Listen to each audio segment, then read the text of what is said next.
Mdzina la Atate ndi la Mwana ndi la Mzimu Woyera. Amen. Kodi mutha kumwa chikho cha masautso chimene ine ndikudzamwera?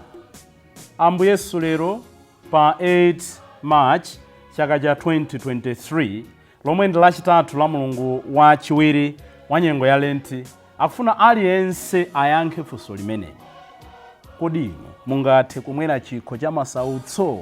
Kodi ine ndingathe kumwera chikho cha masautso? Funso limeneli siloliyankha ndi mawu, siloliyankha ndi milomo, ndiloliyankha moyo wathu wa tsiku ndi tsiku, potengera zimene timakumana nazo ndi zimene timachita. Mawu oyamba tsiku la lero akuchokera m'buku la mneneri Yeremiya, mutu wa 18 ndime ya 18 kulekeza 20. Ndipo salimo yathu ndi salimo namba 31. Ndipulumutseni inu Mulungu mwa chikondi chanu, onjoleni muukonde. Zoonadi ndimamva anthu ambiri akundifunira zoyipa, koma ndipulumutseni. Salimo iyi kungoti kodola kuti mu zonse tizidalira Ambuye chauta. Mawu athu amumthenga pabwino ndi monga adalembera Mateyu oyera, mutu wa 20 ndime ya 17 kulekeza 28. Nkhani ya ana a Zebedeyo. Kodi inu, kodi ine, kodi ife tingathe kumwa chikho cha masautso? Amene akutiwerengera mthenga wabwino komanso kutigawira mawu ndi Reverend Father Francis Damaseke kuchokera ku Episcopal Conference of Malawi, ECM. Ambuye akhale nanu. Mawu amumthenga pabwino monga adalembera Mateyu oyera. Ulemu kwa inu Ambuye. Mutu wa 20 ndime ya 17 kulekeza 28. Pamene Yesu ankapita ku Yerusalemu, adawatengera pambali ophunzira ake 12 aja. Panjira adawawuza kuti, tilitu pa ulendo opita ku Yerusalemu. Kumeneko Mwana wa Munthu akaperekedwa kwa akulu ansembe ndi kwa aphunzitsa malamulo. Iwo akamuweruza ndi kugamula kuti aphedwe, ndipo akampereka m'manja mwa anthu akunja. Amenewo akamchita chipongwe, akamkwapula nkumpachika pa mtanda. Koma mkucha wake iye adzauka kwa akufa. Pambuyo pake mkazi wa Zebedeyo anadza ndi ana ake kwa Yesu namugwadira kuti apemphe kanthu. Yesu adamufunsa kuti, kodi mayi muli ndi mawu? Iye adayankhula kuti, ndimati mulonjeze kuti mu ufumu wanu ana anga awiriwa adzakhale wina kudzanja lanu lamanja, wina kudzanja lamanzere. Koma Yesu adamuyankha kuti, simukudziwa zimene mukupempha. Kodi inu mungathe kumwa nawo chikho cha masautso chimene ndikudzamwera ine? Iwo aja adayankha kuti, inde tingathe. Apo Yesu adati, chabwino, kumwa mudzamwa nawo chikho changacho. Koma ineyo sudindo wanga kusankha munthu kuti akhale kudzanja langa lamanja kapena kudzanja lamanzere. Atate ndiwo amene adzapereka malo amenewa kwa amene Atatewo adawakonzera. Pamene khumi ena aja adamva zimenezi, adapsera mtima abale awiri aja. Koma Yesu adawayitana ophunzira akewa nawuza kuti, mukudziwa kuti olamulira amadyera anthu awo masuku pamutu. Akuluakulu awonso amaonetsadi mphamvu zawo pa anthu awo. Koma pakati pa inu zisamatero ayi. Aliyense ofuna kukhala ngati mkulu pakati panu akhale mtumiki, ndipo aliyense ofuna kukhala mtsogoleri pakati panu akhale kapolo wanu. Chitani monga mmene adachitira Mwana wa Munthu. Adabwera osati kuti anthu adzamtumikire ayi, koma kuti iyeyo adzatumikire anthu ndi kupereka moyo wake kuti awombole anthu ochuluka. Mthenga wa Ambuye. Ulemu kwa inu Ambuye Yesu Khristu. Chitani monga adachitira Mwana wa Munthu. Anabwera kuti adzatumikire anthu, osati kuti anthu adzamtumikire. Nyengo ya Lent ndi nyengo yochita monga amachitira Mwana wa Munthu, monga adachitira Mwana wa Munthu. Ndiye Mwana wa Munthu lero akufunsa, Ambuye Yesu lero akufunsa, kodi inuyo, kodi ineyo ndingathe kumwa chikho cha masautso cha Ambuye chauta? tingathe kuliyankha funso limeneli titayang'ana akazi athu nkunena kuti inde, mutayang'ana amuna anu nkunena kuti inde, nditawuyang'ana mpingo umene ndimatumikira nkunena kuti inde, mutayang'ana anzanu nkunena kuti inde, mutayang'ana andale anu nkunena kuti inde. Pamene mwayimapo nyengo imene mukudutsayo mungathe kunena kuti inde. Tikuyenera tizinena kuti inde posatengera pamene tayima, chifukwa iye amene adatilenga, iye amene akutikodola kuchiyero, iye amene amatipatsa moyo, iye amene adatipatsa zabwino zonse, adatipatsanso kuthekera koyankha kuti inde. Pajatu goli limene amasenzetsa ndilopepuka ndipo ndilofewa, sadzatipatsa mtanda umene tingalephere kunyamula. Ana a Zebedeyo kudzera mwa mayi awo akupita kwa Ambuye Yesu kukapempha maudindo, kukapempha mphamvu, kukapempha zabwino. Akufuna akhale oyambirira, afuna akhale patsogolo pa atumwi onse aja. Mayi, muli ndi mawu. Zilipo nyengo mmoyo uno zimene ifeyo timafuna kugwiritsa ntchito anthu ena kuti tipeze zosowa zathu. Timafuna tioneke ngati tikuchita ntchito zachifundo, tikuthandiza, tikumenyera maufulu, tikungozembera mwa anthu ena, tikudziwa kuti phindu ndi lathu lomwe. Yakobe ndi Yohane akudzera mwa mayi awo, komatu amafuna maulemerero, amafuna udindo, si mayi ajayi, amafuna ndi anyamatawa, amafuna ndi atumwiwa. Inu ndine tidzifunse mu nyengo ya Lenti, tidzifunse mmoyo wathu, ndiliti pamene tagwiritsa ntchito anthu ena pamaso nkumaoneka ngati tikuwafunira zabwino, tikuwapemphera zabwino, tikudziwa kuti primary beneficiary ndikhala ine amene. Mulungu atikhululukire ngati tagwiritsa ntchito anthu ena ngati nyambo chabe kuti ife tipeze zosowa zathu. Komatu nkhani si imeneyo. Pali zambiri zimene mthenga wa lero ukutiphunzitsa. Choyambirira tikuona kuti tikayang'ana Yohane komanso Yakobe, mukaona kuti anali mu inner circle, anali ndi intimate relationship ndi Ambuye Yesu. Pa ophunzira 10 ndi awiri aja mukaona kuti Ambuye Yesu panali atatu amene amakhala nawo mu zochitika zikuluzikulu. Petro, Yakobe ndi Yohane analipo nthawi imene Ambuye Yesu amasinthika m'maonekedwe pa phiri paja. Petro, Yakobe ndi Yohane analipo pamene Ambuye Yesu amakachiritsa apongozi ake a Petro ku Kaperenawo. Ndi Petro, Yakobe ndi Yohane amene Ambuye Yesu adawatenga pamene amakachiritsa mwana wa Yairo, pamene amakaukitsa wakufa. Ndi Petro, Yakobe ndi Yohane amene Ambuye Yesu akalowa m'munda wa Getsemani, amene adawatengera mwapaderadera pambali. Mbali inayi Salome anali m'bale wawo wa amayi Maria.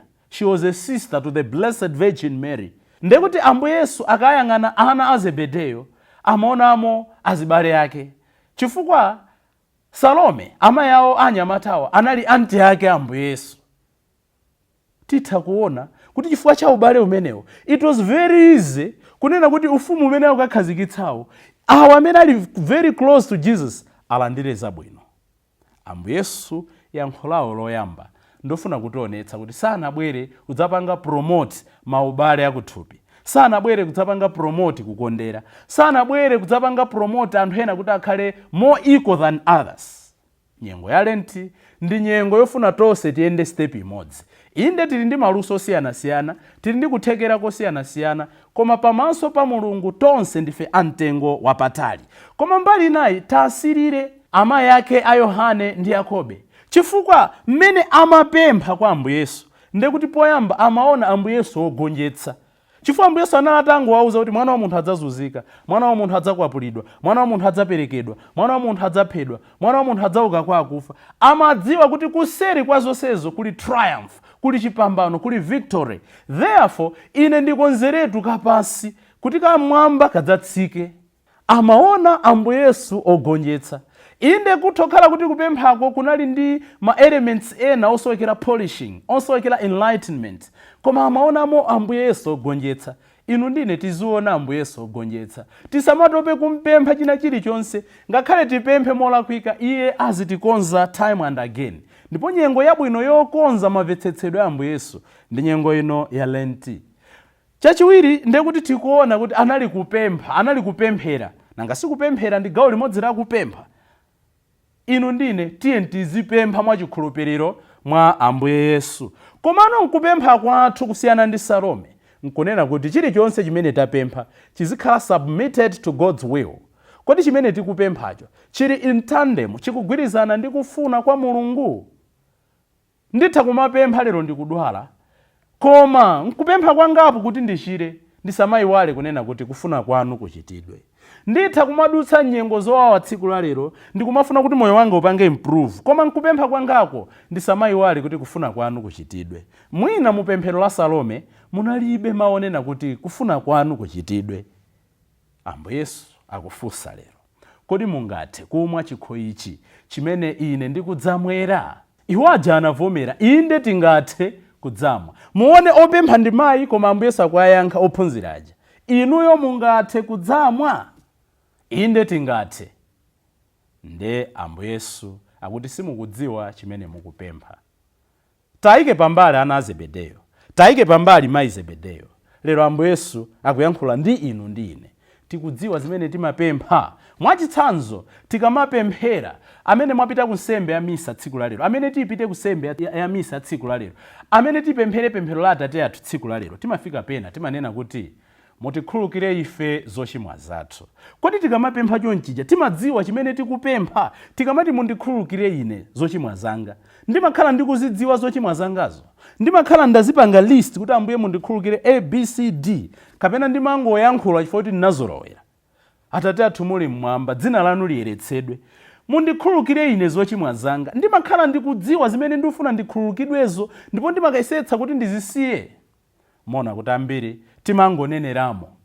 Pali nyimbo zambirimbiri zimene timayimba, pali mawu ambirimbiri amene timayankhula, Ambuye Yesu ndikukondani. Pali nyimbo ija number 78 imene ndimayikondanso kwambiri.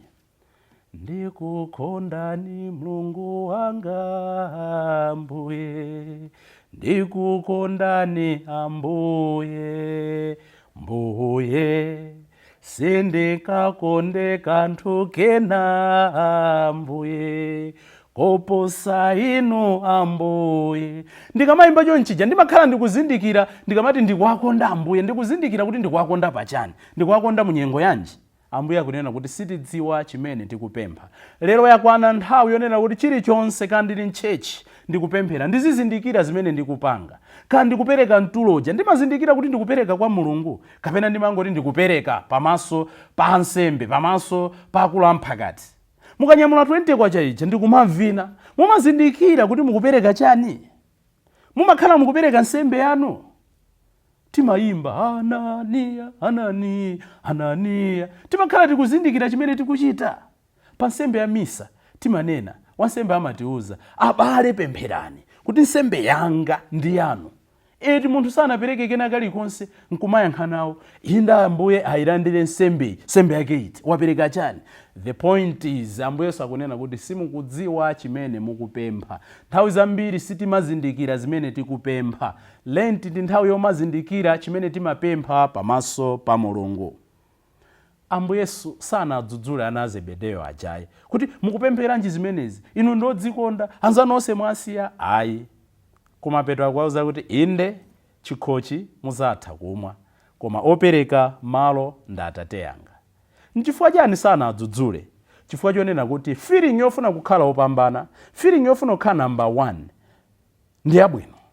Ineyo desire yanga kuti ndavala ndachena kuti ndifuna ndikhale number 1 ndi yabwino. Inuyo chilichonse chimene mukuchita nkumalakalaka kuti mufuna mupambane ndi zabwino, koma osamaganiza zimenezo at the expense of others.